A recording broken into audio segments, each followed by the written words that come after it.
Welcome to Wrestling with Heart, a podcast looking at pro wrestlers giving back to their community. Join me, Stanley Carr, as I interview wrestling's hottest names who use their platforms as entertainers to raise awareness and do community service.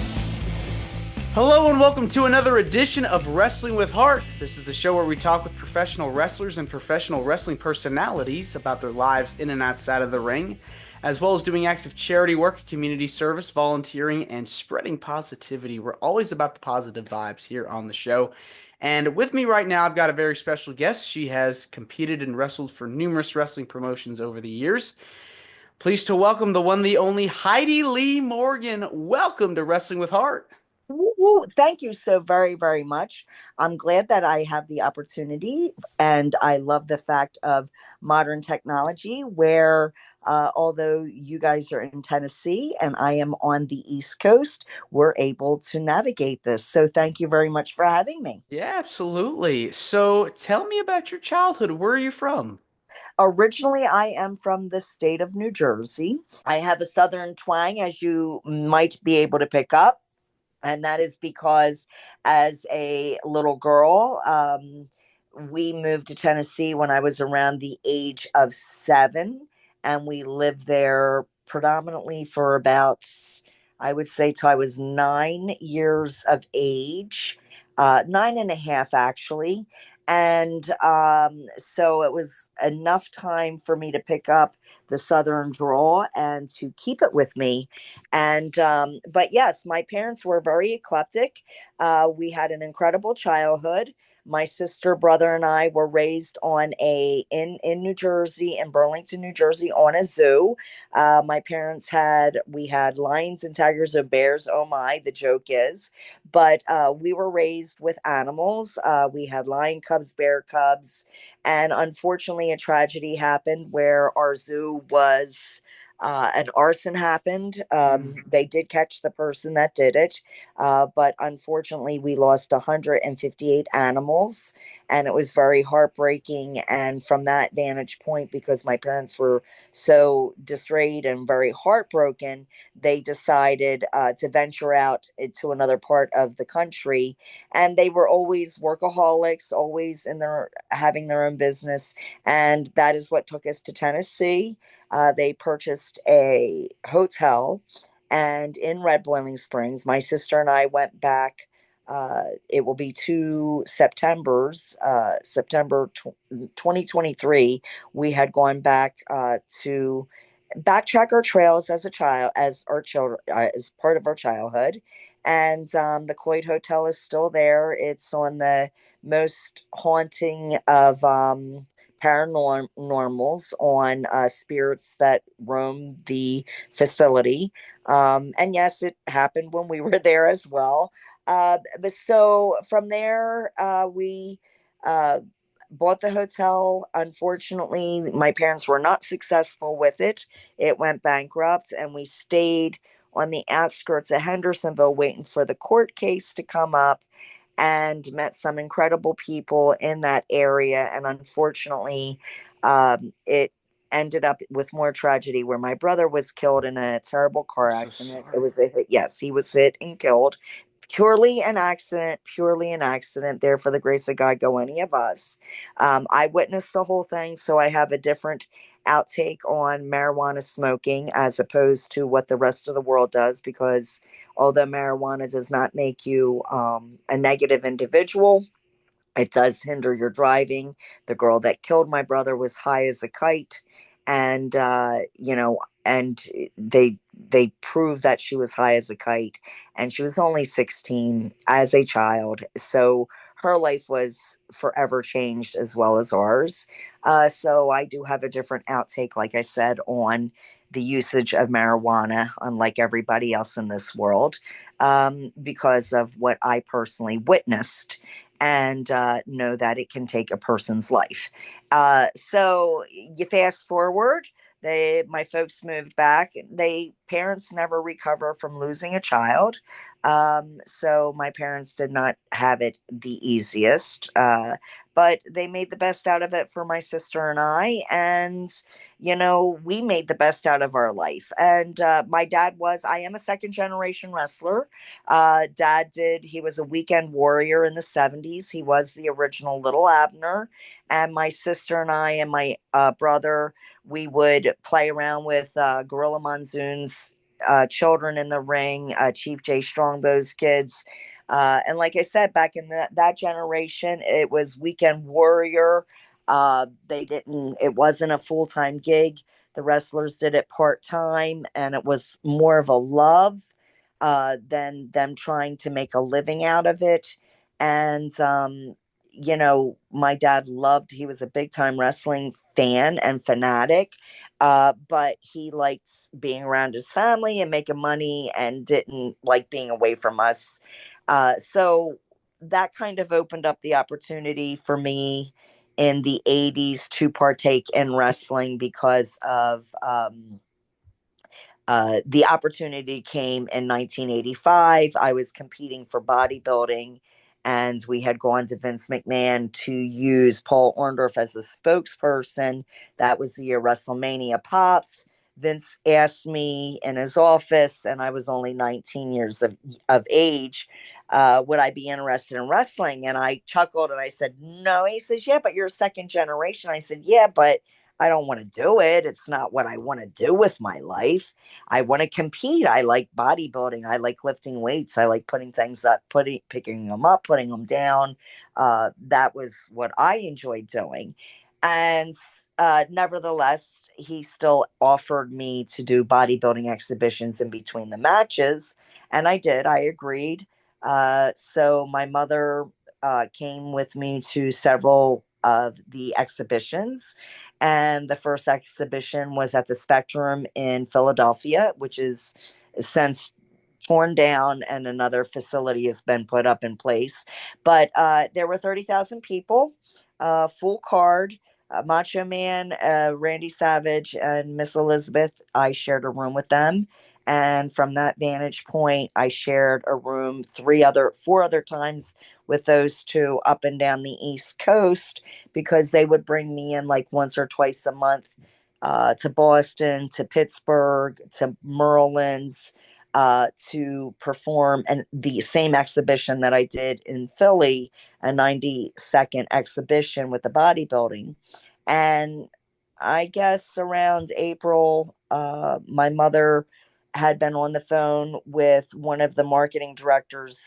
His name was Mark, and Mark kept on asking, would I be interested in wrestling? And I finally said yes. And when I did say yes, that is when my journey stopped with them, which is kind of sad. But I had to go to wrestling school, which was Fabulous Mola School in South Carolina, and it would take me 7 years to get back to the WWE because now I had to put in my apprenticeship. Whereas had I stayed the route I was going, um, I would have definitely learned how to work an audience, entertain a crowd, not be scared of 30,000 people plus, because I definitely wasn't at the age of 19 years of age. Uh, but I was not learning the wrestling technique, the skill, the craftsmanship behind. And um, back then, I think had I not chosen the path I did, I don't think the ladies in the industry would have been as it's a respect thing. So they respected the fact that instead of me taking the easy way, which would have been just staying with the bodybuilding, because I already had the in there, I could have stayed that route and just been a valet, and then that could have led into, another year or two of me wrestling. But then you wouldn't have the respect of the women that were in the industry, and that was important to me. So I chose the path less chosen. And I might have not finished my career as a WWE champion, but I can honestly say at least I left with integrity, my morals and my values, and I didn't sell my soul. And the women that helped make me, because you don't make yourself in this sport, you are you're helped along the way. You have to have the talent, obviously, but we all need each other, right? And I attribute to my talent and my knowledge because of all the incredible workers I was blessed to work with. And yeah, that was my journey. Yeah, I mean, it is so hard to really break in the industry, like you had mentioned, like you talked Hmm. about, started as a bodybuilder. Some people, do the modeling thing or dancing, and it really is challenging because it's another form of physicality that your body is just not used to. Um, did you had mentioned your dad was a wrestler as well. Did you watch some of his matches to get a feel Oh, yeah. for?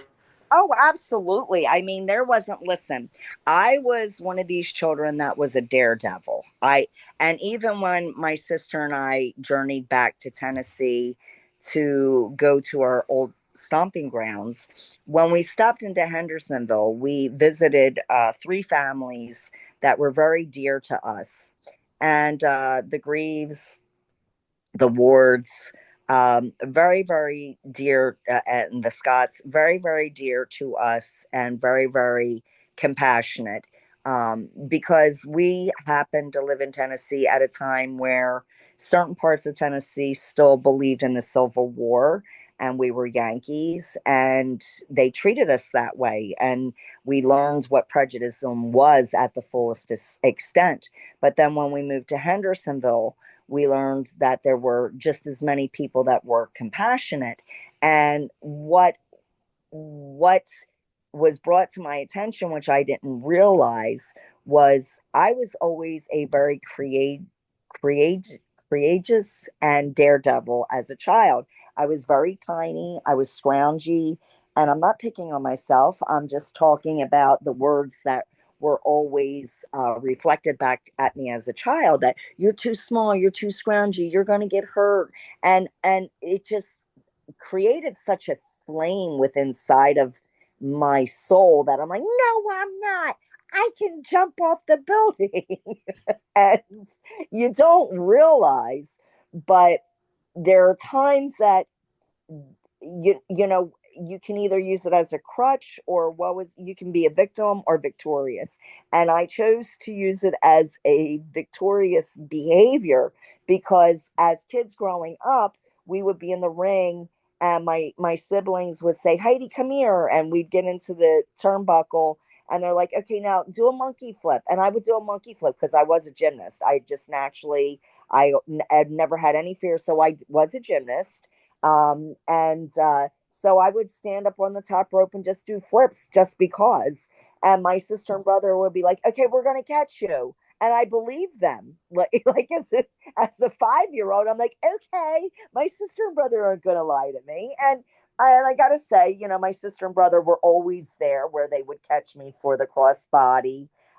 If I spun, if I did a backflip. And as a kid, we were just having fun being kids, emulating, some of the stuff that we would see uh, the wrestlers do off of the ropes, or and back then they didn't do a lot of aerials. They did more mechanical, which was really cool and impressive as well. But I liked always doing, even at the age of 5 or 6, I loved climbing up the ropes and just jumping off and doing a crossbody or doing a drop kick. I remember the one time my sister told me, it was me and her against Joey Morelli and my brother. We were tag teaming against them, and we were playing, and my sister said, climb up the rope and kick them, a drop kick off the top rope. So here I go to do the drop kick, and I did a drop kick on Joey Morelli. And of course, after I drop kicked him, my sister covered him and pinned him for the win. But it was just like, this is how we were raised. It was just like, for us, it was no big deal. We just it was just, oh, this is our life, because that's what you're used to. It's like a kid, if they're raised with dirt bikes, they're used to jumping over ramps because that's what they're used to. So we were used to it, and my parents were young parents, and they never told us that we couldn't do it. They would just tell us if any one of it. They would say, if you get hurt, I don't want to hear about it. So we all knew that if we got hurt, we weren't allowed to cry. Well, it seems all the gymnastics and everything help prepare you for the career in the wrestling business because it's so much athleticism involved and you're used to it. Yes, and that is what I'd have to say. I was blessed to be invited back last year to WrestleMania because they were in the Philadelphia area. And Bull Nakano, my nemesis, was inducted in WWE Hall of Fame. Mhm. So I was able to see my generation of women wrestlers, and then the women after me. They really didn't have too many women before me, other than my girl Wendy Richter, who I do see often, anyhow, in the industry. But be that as it may, Judy and Leilani should have been there. They weren't there. And Velvet, there's just a whole bunch of women that should have been there. They weren't. I know that WWE is making the best possible from the wrongs in the past, and I commend them for all of that because I'm appreciative that they're trying to respect the women in the industry, um, and trying not to forget them, right? But what I appreciated coming back to the 40th anniversary was several things. Watching the show, I realized a long time ago, being involved with it, we were walking stunt people. You cannot have any fear at all. Um, After I became a mother, my whole hormonal system changed, where that adrenaline within my body changed on having a fear factor, which is how I broke my back in 1997, because all I was worried about was who was going to take care of my 2 year old. And because at the time my daughter had just turned two. And that can do more damage to any of the wrestlers in the sport than help them. So you cannot have any fear. All of everything I've done in my past has led me to this point of life. So if God see, and I'm a firm believer in Christ and God, so forgive me for that. I curse like a sailor. Didn't say I was perfect. However, God God has plans for us, and there's Y's in the road, and you have a choice on what side of the Y you're going to take, the right side or the left side. Now, let's just say God wants you to take the left, but you take the right side. You're going to navigate and be lost on this journey for a while, but then there's another Y that always comes back. And eventually, if you get your crap together, you'll come back to the end result that God wants if you listen and remain still and remain faithful. And God knew I was a child that could not now, like, if I could just go back to school to take the courses I wanted to take with physical therapy and none of the other bullcrap subjects, I would have a doctorate's degree 10 times over because I truly love the industry I'm in. But what God did for me was everything that I did. Yes, it was school of hard knocks, but not in a negative, because it was my destiny, because I was able to navigate easily. If it's a gift that you are given naturally, it will come naturally. You have to work for it, but you won't have to fight and struggle for it. Just like what I do now as a living, I don't have to fight and struggle, but I do have to work for it. Every day is work. Every day I'm staying on top of my craft. When I entered the world of wrestling, I don't get offended. There's some women that were really offended for me last year that I was overlooked, that I was this or that I was that. And I'm like, I I don't have that persona for myself. And I'm humbled that other women are offended for me that I was overlooked and that I was not this or that, not that.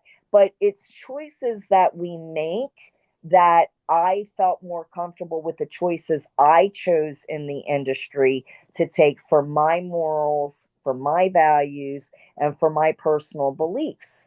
And because of that, I would do it again. But everything I've done in my life with my gymnastics, being a second generation wrestler, goofing off in the ring with my siblings, uh, going to it all comes out at the end of the day on your craft. And I just like you couldn't put a price on the knowledge, on all the incredible people that have worked with me in the industry to get me to where I'm at, or to get me to where I I became in the industry.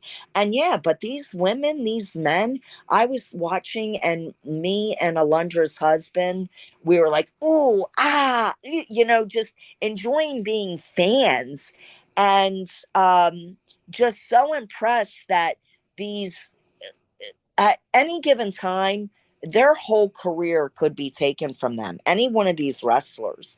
So everyone sees the glory side on where they're at right now, making it to the big time, but they don't see the struggle and how hard it is to get there.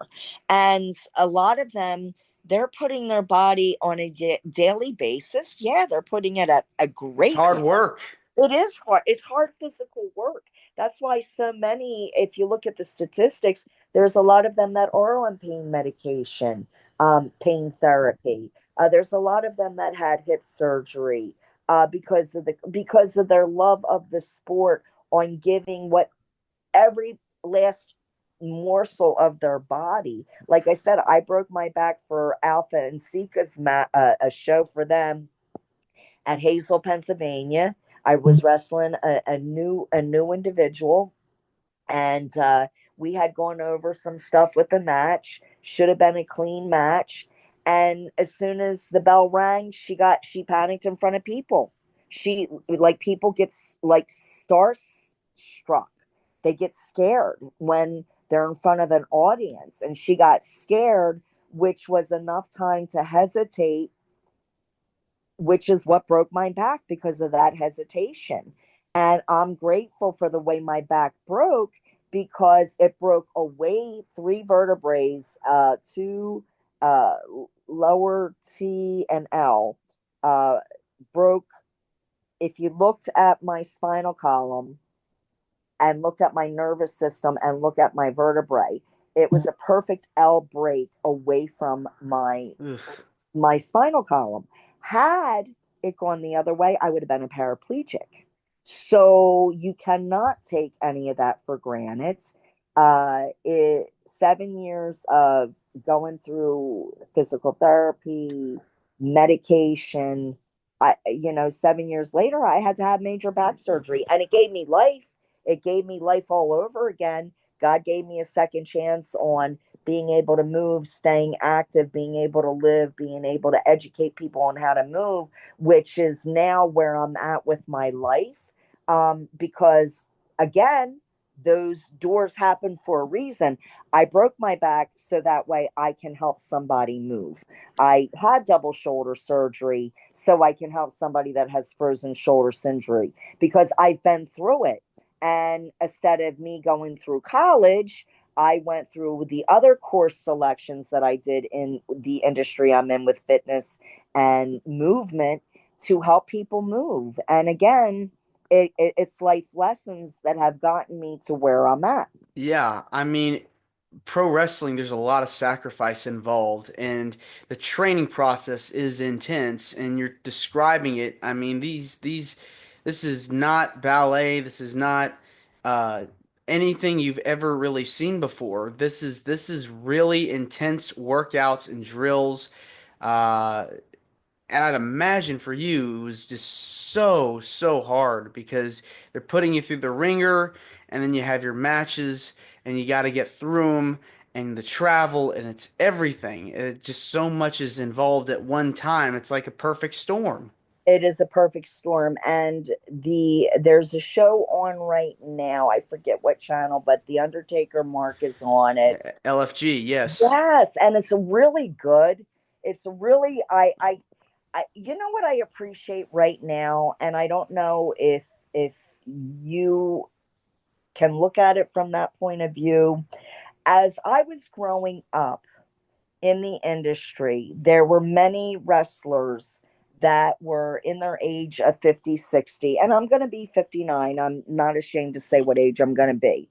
So I'm going to be a young 59, and it's okay if you still want to take bumps and you want to wrestle. But it seemed like there were more when I was 30 years of age at 28, 29, and I was still wrestling before I hung my boots up. Um, and there were a lot of people in their 50s, 60, mid 50s, early 60s that were still title holders, were still name drawers. And now I look at it and I see Triple H, I see Shawn Michaels, I see The Undertaker. And Triple H and Shawn are my age. Mick Foley is my age. We're like around 59, 60. And what I appreciate is these individuals now, instead of them taking the bumps, they're passing the torch. And I commend them. And I'm more impressed now, like the last year and a half, watching it as opposed to like the different decades because just the exploitation and stuff. And I get it. I'm not going to pick on anybody. We're not here to do that. That's not what I'm here to do. Everything has a season. There's a reason, and God bless, and you evolve going forward, right? And I think one of the things I really appreciate now is these individuals realize, hey, this is a young person's sport. They're stepping to the side like a pro football player, that even the pro football players know that at 50 you should be commentary. You should not be taking bumps. You should not be throwing the football. It's not to say you can't throw a football. It's not to say you can't pass the football. It's just saying it's a young person's sport. And I think I appreciate that more now that at least this is what I'm recognizing, is what the the generation that I wrestled with, that's what these guys are doing. And I mean, they might take a bump here or there, they might be doing an angle here and there, but it's not about their story. It's not their storyline. They pass the torch off to the younger generation. And the younger generation, it's just like I said to the women I worked with, you can't get mad at the young ladies that are now making, like, they're making $300,000 a year, $400,000 a year. I mean, my generation wishes that they made that. We did pretty good because we could, we all stuck together in my generation. Sisterhood. Yeah, we stuck together. So none of us went anywhere for under $150. Like, if you did not pay us $150, we didn't care it was independent. We weren't going, period. You know? And they don't have that leverage to do that today. They have to get on these cards, work for nothing, take a chance on breaking their back, their hip, their knee, blowing out an AC joint. God only knows, screwing up your ankle, popping a shoulder, whatever, just to sell a couple of pictures to get gas money, hoping that your apprenticeship is you're going to get more work out of it. You're going to craft your profession and hope for that opportunity in 3 years to work with WWE, because that's the ultimate goal, right? They're Mm-hmm. they're the top of the line. And when you do, it's so surreal because now you are paid what you should be getting, but you're also getting paid for what could happen, because at a blink of an eye your career could be taken. And that you've heard some horrific stories, Mm-hmm. right? Exactly. So yeah, but anybody that's in the wrestling industry, honestly, could honestly just be a professional, um a stunt person. The stuff they pull off is just incredible. And I also want to add too, um, the market for women's wrestling, the demand for women's wrestling has grown exponentially, I feel like, over the last several years to the Agreed. point where you've got a new fan base. Absolutely. I agree 100%. This is where the beauty of evolution comes in. And this is where I tell my generation, because I was the last of the mullahs. I was the last of the Mohicans at a mullah school. And I will always be remembered for that, even if I didn't have a belt, because of where I came from, right? Hmm. Uh, who who who helped create me, right? Who helped me to be a good wrestler? I had a lot of incredible talented women. Even Debbie comes from your neck of the woods. I was so blessed to be able to work independently on the circuits and pick her brain. And that's how you learn, right? Asking Hmm. to spar with these people to get educated, to become a better worker. You don't get better just talking about it. You only get better by performing and working with each other. And I was so lucky that I had these opportunities in the industry.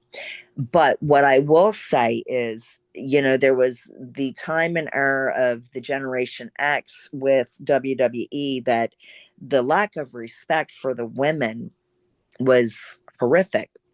And I thankfully, see, God does things for reasons, right? So I was fortunate enough where I had to bail out because I didn't have to, I chose to. I chose to bail out because I was pregnant. And my daughter, 30 years old, I will not ever, like, if I had to do it again, I would do it all over again, the same exact way. I would bail out for my baby girl because I only have one. And so that was my exiting. I exited from that. And then, unfortunately, I was the reason why I was working for Alpha was to polish me back up again to bring me back to WWE because he was the connection to WWE during that era in 97 still. He had a very good rapport, and they said, hey, let Pat Patterson said, hey, work with her. So I was working with him, did some house shots with him from September to December. Just weekend stuff, nothing too much taken away from because I didn't want to take too much away from my little girl. And then here I break my back, and that was God saying, nope, you're done, and that's it. So thank God maybe that did happen because then shortly right after is when they started going crazy with the bra and panty matches. You know, I can't just blame the storyline because it takes two to tango. So to play 100% victim, I have issues with people that want to play 100% victim because I was in the industry, and if I did not want to do anything, Heidi did not do it. So no dollar bill and no belt was ever worth me saying, okay, well, I guess I'll go in my bra and panties because they're going to fire me. No, we have choices. And I don't mean any negativity about this. And I don't care if I piss anybody off. We're all grown women. Okay. We have choices. Okay. If you want a payday, you were going to do that. If you didn't want that payday, you weren't going to do that because they would find somebody that would be willing to do that. Okay. Because there's always somebody, like J. Edgar Hoover said trillions of years ago, people can always be bought: sex, drugs, or money. All right. And one of them is going to make you cave. So whether the women that were there that did the TNA for them were exploited, it's a two-way street because exploitation does not happen without permission. And I'm a female. I have a woman's talk show. I don't care who I'm pissing off. We have a voice to say no. Now, does that mean you might not make a paycheck? Yeah. Was I a champion? Let's look at my history. Was I a champion for WWE? No. But what do I have? I have my integrity. And that's what you have to look at. His daughter comes along at the end of all of this schmealing going on. Listen, she fell into the sink with the soap opera too, with, them pretending she was all drunk and got her hooked up with Triple H and all this other stuff, the storylines, because it's a storyline. You can't live it though, right? You have to say at the end of the day, this is it. This is the storyline. The storyline's done. Let's move on with life. And that was the error. That was the error on on the women back then, with the bra and panty matches, the this and that. And whatever the reason was, the rhyme, they sold tickets, they made money, everybody made money, everybody was working, but at what price, right? And then the lawsuits start coming out, and then Stephanie McMahon, this is where I really feel, thank God Vince had a daughter involved in the sport, saying, yo, like, this ain't cool. Like, we're gonna have kids. I'm gonna have, what happens if I have girls? Or, I don't, your per- perception changes. What your thought is at 20 changes at 30. What your thought is at 30 changes at 40. And now she's coming up, and she's seeing, and she's like, this isn't cool. Like, we have a bigger stage and more people to, like, we really need to work on this. And then she saw with her friends that were female wrestlers a little bit of unfairness going on, that I would really love to think that Stephanie McMahon and her input, being a female, has really helped shape and mold the reputation that the women have. Mm-hmm. And it's a beautiful thing, because it's evolution, and they're at a spot that they've worked for this. Mm-hmm. Like, all the young ladies that are involved, they have worked very hard. The women prior to my generation, before me, they set the pathway, Paved the for way. these young ladies. They absolutely did. Mm-hmm. So I mean, without that, um they wouldn't be where they are right now. Mm-hmm. And you can't, you have to be grateful for that. And like I said, the young ladies that I had the opportunity to meet at WrestleMania, they understand that. The one young lady had the opportunity, she's from Texas, had the opportunity, she went to college to play women's basketball. She was offered to be on a pro team, making $45,000 a year. She had been wrestling part time for 3 years in the interim, going through college, um, weekend warrior. Opportunity to came. She signed on with WWE as when they're in the territory to use her. And here, voila, she's now one of their big names. She says, Heidi, she said, you know, she says, I had a college degree. Do you understand? She said, a college degree, and they only wanted to pay me $40,000 a year, Mm-hmm. and they owned me. And then on top of that, I'd have to get a side hustle. And she's like, and my contract with WWE just to show up is 100,000 a year. She says, do you know that women's wrestling is the highest paid athletic sport in the United States? How sad is that? These women that have college educations, getting offered for WBA is only 40,000 a year, Wow. right? I mean, you know, did it get her a free college education? Yes, she paid a piece. She got her education. She's got her degree in marketing. Smart young lady, but she gets it. She absolutely gets it. She appreciates it, because she knows that this time frame too is not it's not a lifetime. I mean, you can be in the industry a lifetime, because it is what you're supposed to do. It's your destiny, right? The Mhm. Undertaker, Shawn Michaels, Triple H, Hogan, these gentlemen that have been in forever. It is their life. They eat, sleep, breathe it, and rightfully so. Just like a football player, they eat, sleep, breathe it. When they're done, they hang up their cleats and then they become a commentator, right?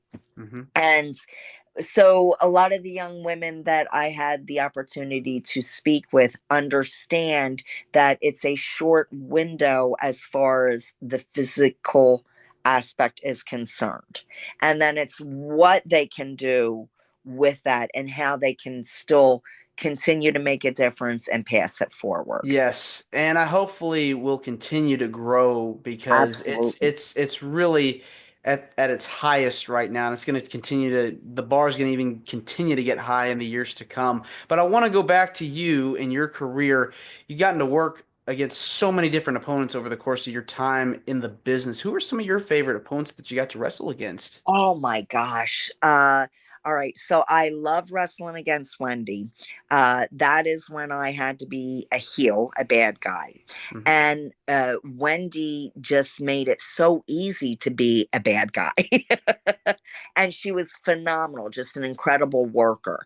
I enjoyed tag teaming up with Misty Blue against uh, the Glamour Girls, Judy and Leilani.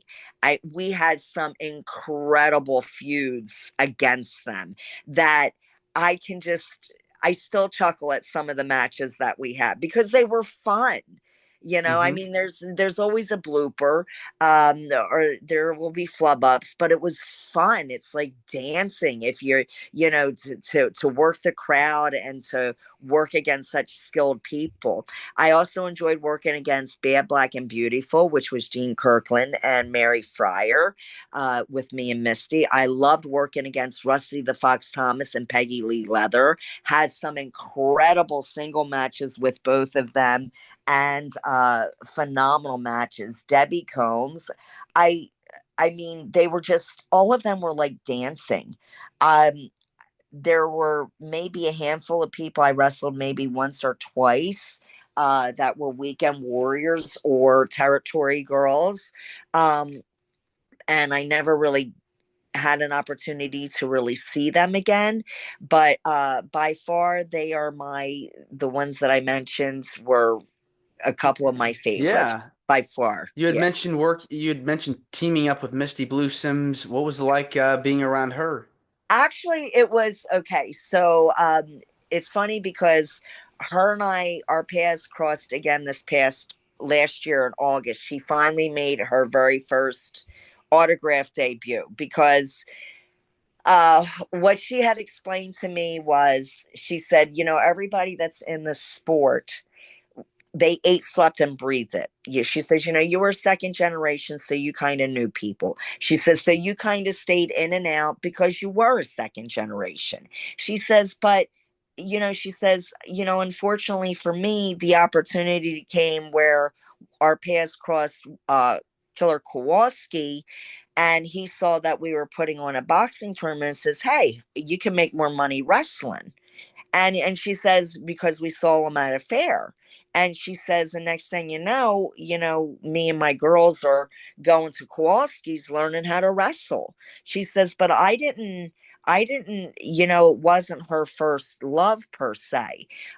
She says, so she doesn't, she says I said, you shouldn't feel guilty because I said, you paved the way for so many women in this sport that she sells herself short with but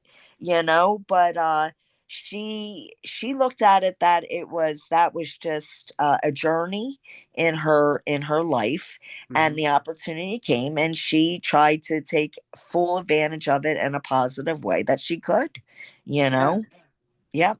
You also got to, you'd mentioned her a little bit ago, you got to work against Medusa with Yes, a lot. WWE. Yes. Her and I had some incredible feuds.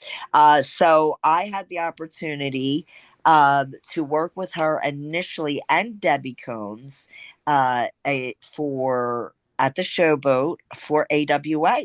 Mm. And that is when I met Madusa the first time, which was, I think it was December of 1987 going into 88.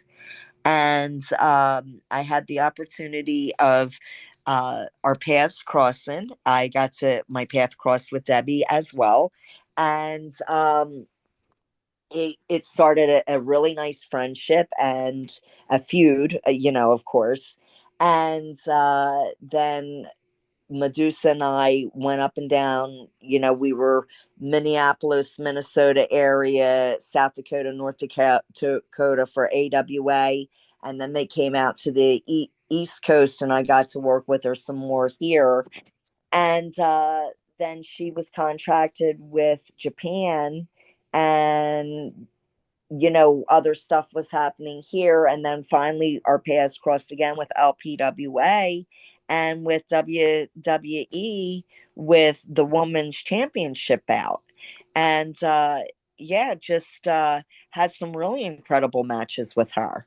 I really enjoyed tagging with her at the end. We were building something really nice, and then I got pregnant, and it kind of just like I kind of felt bad, and she's like, "Don't feel bad because you were told you couldn't have a baby," and some of us women in the sport, give up our personal life just to chase the dream. Right? It makes me Hmm. want to cry because these women have really given up so much. And she says, don't ever apologize for choosing a baby, And but I also knew that me choosing to be a mommy would affect the angle we were working, because we just started like the momentum going against Luna and Bull with building up, this incredible tag team that we were doing. And we were just jiving so well that, what are you going to do? Happy It's memories, very good memories. I really enjoyed our time together. She was a lot of fun to travel with, too. Oh, the trouble we would get into. any fun stories you want to Oh share? God! Oh, we were wrestling against Bull and Luna the one night in Wisconsin. This was for WWE, and so we had eaten at a Perkins, and this cutie patootie was hitting on me, because I was cute. Once I was cute, right? And he's like, "I'm in a band," and I'm like, "Okay." Like that stuff really doesn't. And Medusa's like, "Oh, well, and he plays grunge music, and she's like, "Oh, well, we're at." And she's asking for me because he's trying to hit on me, and I'm too stupid to see this. And he says, "Oh, we're gonna be," and she's like, "Oh," so he says, "Well, here, Heidi, here's my card," and he gives me his card. And Medusa's like, "Oh, you're gonna have a date." So I'm like, whatever. So we go and we wrestle that night. And I put on this really cute. Now I've never been to a grunge concert, right? Not realizing you should really be in a pair of jeans, right? Rocker Hmm. clothes. Hmm. So I had this really cute, sexy skin tight, because that was the generation. I had Hmm. this really cute skin tight black dress on. And we go to this nightclub, and he's like waving to us, and we come over, and he's like, "Oh, I'm getting ready to go on," and I said, "Okay." So Medusa grabs herself a beer. I don't really drink beers. I like sweet drinks, so I forget what I even grabbed. I think it was a rum and diet coke. So I grabbed my rum and diet coke. Medusa's in these cute jeans and a jean jacket, and here I am in this cute little like ready for nightclubbing, not moshing. And all of a sudden he goes on, and the head's banging. Right? All of a sudden, bodies are banging. And this is before they started punching each other. They would do the body slamming. Hmm. No fists were thrown yet. It was Hmm. just strictly body slamming, chest pounding, right? So here they're chest pounding. And Medusa is leaning, Alundra Blaze is leaning against one of the main support beams, drinking her brewski. And I'm just looking at my jaws I'm like, oh my God. And she's looking at me, just nodding her head, holding up her brewski. And I'm stepping over all these bodies, right? Because all these bodies are being thrown all over the place.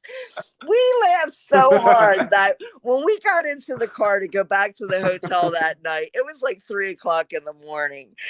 Whatever. And she's like, whatever happened to Heidi Lee Morgan? She hung up her boots to learn how to grunge. It was one of the best highlighted times of our outing with WWE. It was just, oh my God, it was so entertaining. That is Yeah, so cool, though. yeah, Being able yeah. to go to a concert and Oh yeah, it was a rock out.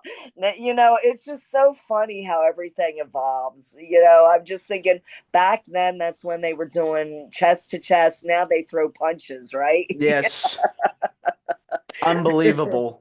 Yeah.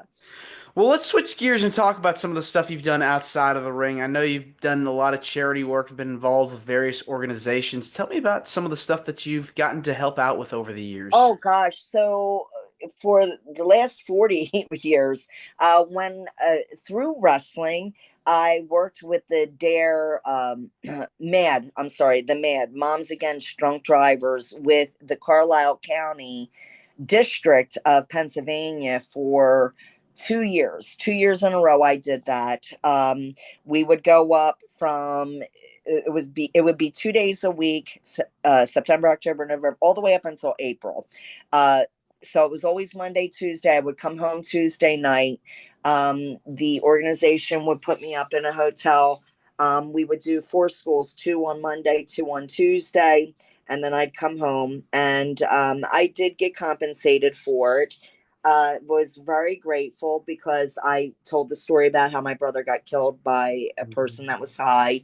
And although the drug is not an evil drug, it's something that if you have to use it because of medicinal issues, you need to stay at home and do it.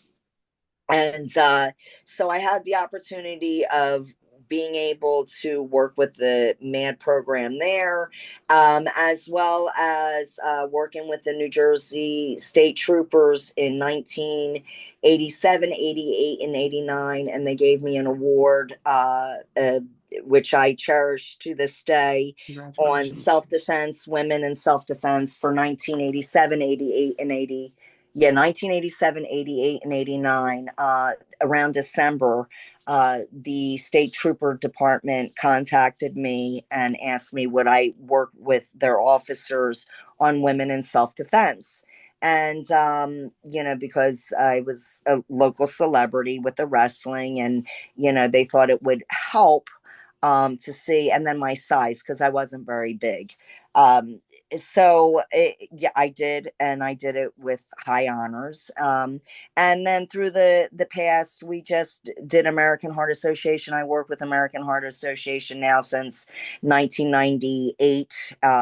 Currently, where when I was working with the school system as a physical education teacher with little kids, we did American Heart Hoop for Heart, Yep, and then we did jump jump rope for ropes. heart. Yeah, jump rope for heart. Hmm. And then our school would give a donation. And then this year, my facility, I work for Planet Fitness Corporation. The owner I work for is National Fitness Partners out of Keystone, Pennsylvania. They just bought us out. And the other bosses were the Art Thomas brothers, beautiful people. Anyhow, I've been with Planet 8 years now.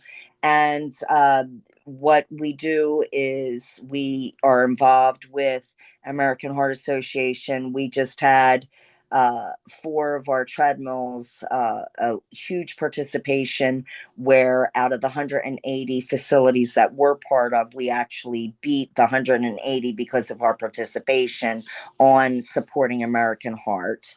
And we also support the Boys and Girls Club of New Jersey. I've been involved with them before I even started with Planet Fitness, volunteering my time initially.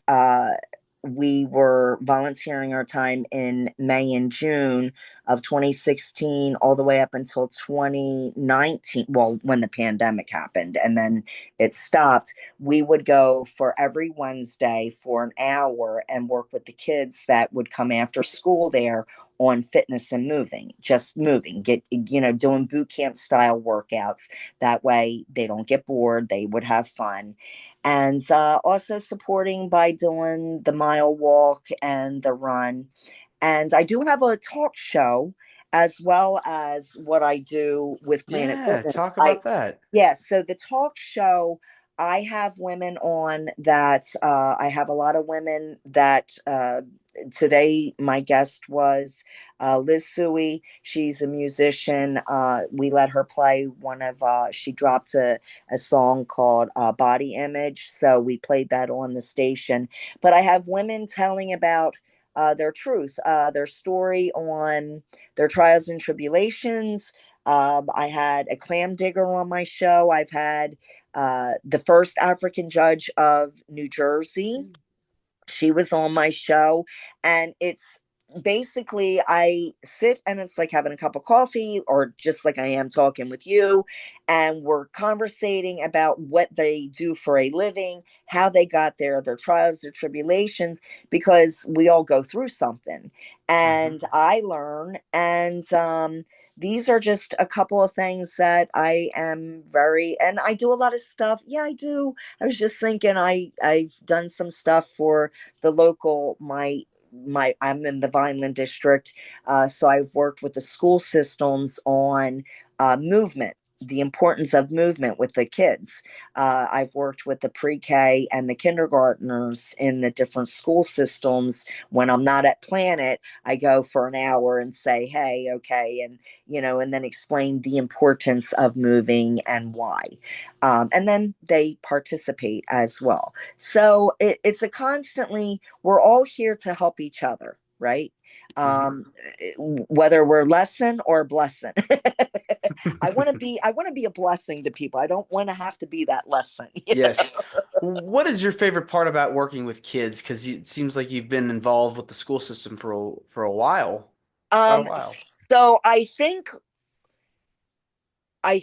with me with children, what children are children are like cats. They're not easily entertained. You have to earn their trust. I really firmly believe that. I'm glad you actually asked this. I think when it comes to children, from my observation on the end that I get to work with them because I get to do the fun stuff, right? Mhm. When they realize that it doesn't matter how old you are, you can still have fun and move and not be judged for it. I think, and you see the light bulb going off. Or when I would teach phys ed, I literally had a very good curriculum. And if you were a student in my class, and you were in seventh and eighth grade, you were taking a written test on the human body and you had to pass it. If you were in fifth, sixth, seventh, and eighth grade, you took a written test once a year on primary sports, soccer, hockey, basketball, because even if you don't want to play these sports, you might want to be a journalist. And I would explain this to the students coming in. Even if you can't stand playing an organized sport, you might want to be a writer. You need to know about this. You need to know the fundamental. Even if you never play it ever again, you have to know this. And then what I would observe, and I worked harder with the children that did not like organized sports or did not like gym. They thought they didn't like gym, right? Physical education. And it's not that they didn't like physical education, they didn't like orthodox physical education. They didn't like organized basketball. They didn't like organized soccer. They didn't like organized softball because now you have to be a Janie jock or a Joey jock. And I understand where they're coming from. that those things always came easy to me. So it was my responsibility to take this sport or activity, teaching them functional movement, hand-eye coordination, agility, stamina, endurance. There's so much more involved than just dribbling a ball and shooting a basket, right? And then I would break it down and say, this is why you're doing it. And then I would take literally, we would play big ball, kickball. And it's, the stability balls that everyone, well, Hmm. picture one of those three times the size, right? A great big ball. And, I was fortunate enough, I was blessed by priests that work with me, a good administration. They gave me whatever toys I needed to keep the kids entertained. And we would have this great big ball and we would play big ball kickball. And these were kids that did not, some of these kids did not like, or they loved it because it was not normal. It was like, we play big ball kickball. What's that? It just like taking something that's not normal and making it a normalcy. Or the other thing, Thank you. dodgeball. We play dodgeball. We were one of the few schools left allowed to, but my kids also knew that if you hit anybody in the face, you're done. Like, that ain't happening. Yeah. So it's learning. The children, you have to earn their trust, uh, and reiterate it's okay to have fun and still grow up. Yeah. And I think that's one of the things that I really appreciate the most is watching the light bulb go off. It sometimes the seventh and eighth graders would go by and they would see the younger kids playing a simple game like a tag game where I would have these spots thrown all over the gymnasium, and not everybody had a spot, so it became a pushing game, right? So Hmm. you had to get on that spot like musical chair before someone else did. And my seventh and eighth graders would be scheduled to play basketball that day. And they're like, Mrs. D, are we playing that? I'm like, no, that's for a fourth grader. But we want to play that. When you take a 13, 14-year-old child that still wants to be a child, you run with that. And I would say to the principal, they want to play that game. And she's like, well, then let them. And I would let them. And that's to say, like, it's okay to have fun, you Yeah. know? You're Life only is, young once. you are. And I would tell them that. I'm like, you hit 18, you are paying taxes the rest of your life. Right now, you don't have to. Yeah, Be blessed. absolutely. So, Absolutely.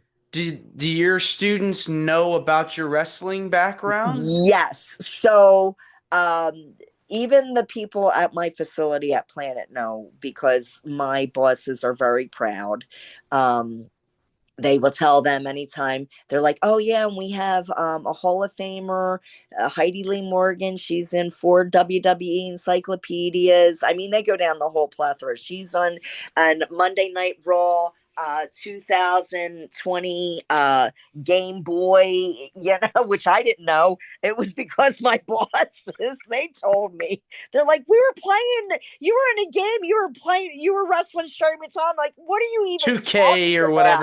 whatever the games are. Yeah, yeah. Yeah, right. So, so my students just got the biggest kick out of that. They got the, and then they would Google it, and then they would see, they're like, Mrs. D, I watched your steel cage match. And I'm like, that's right. Remember that. I mean, that's gotta feel good. And also, when you go to these signings and you see fans that remember you from back in the day, it's gotta feel good inside knowing that you made a positive impact on these people's lives. Absolutely does. And that is the end reward for me. Um, I think of the movie Troy. I think of the movie Troy um, with oh God, he was married to Angela Brad Jolie. Pitt. Brad Pitt, with Brad Pitt, right? So he was Achilles, right? And he had made a statement that some kid said something, he says, and that's why you won't be remembered. And that's very harsh. Hmm. Like you're thinking, well, Dad, that's really mean.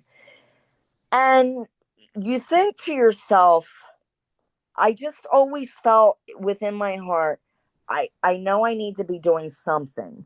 And I know what I'm doing with my life is what I'm supposed to be doing. So I know I'm on the right page. And it's just how many people God wants me to work with, right?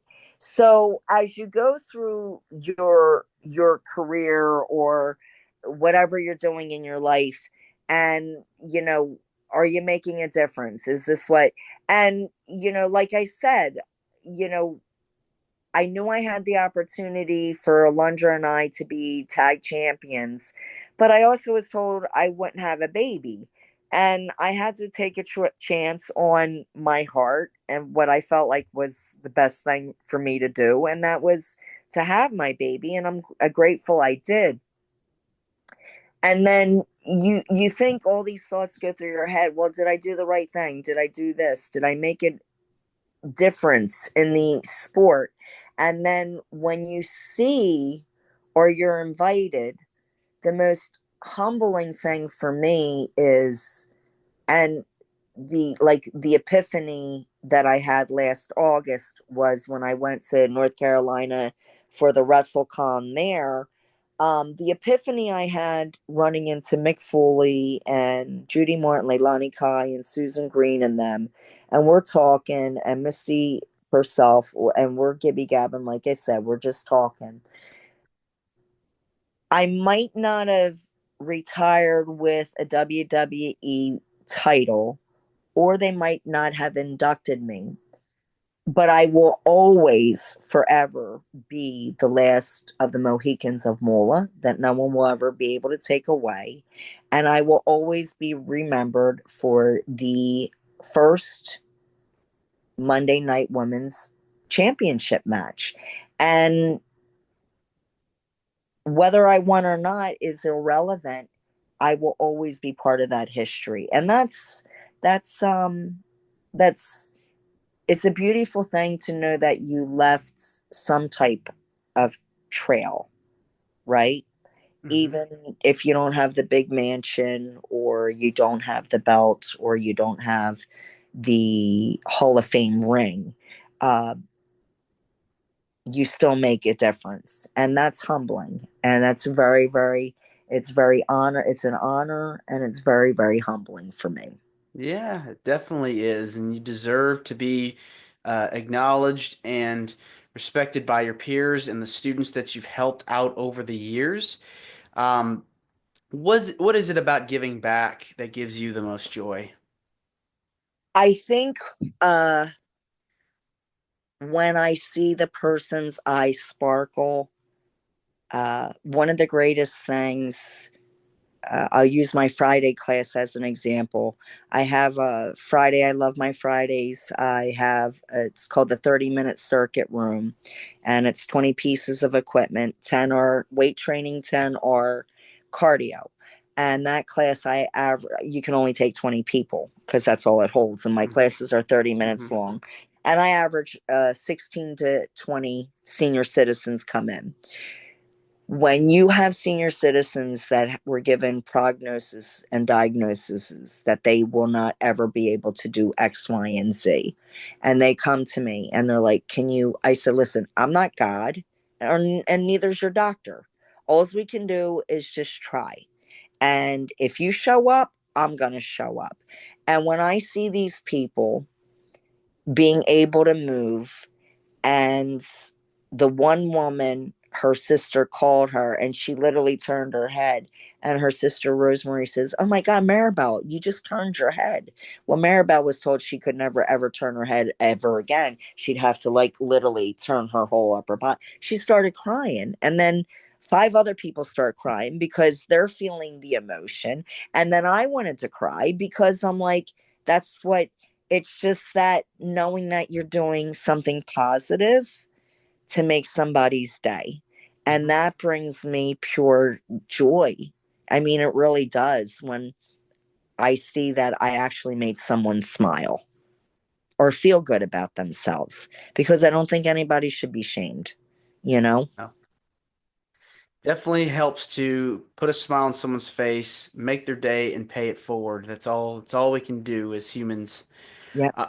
Heidi, this has been wonderful getting the chance to speak with you. I want to say thank you for coming on to the show. It means a lot to me, to my listeners and viewers that are watching this on YouTube. Where can people find out more about you on social media? Do you have any things you want to plug and promote? Feel free.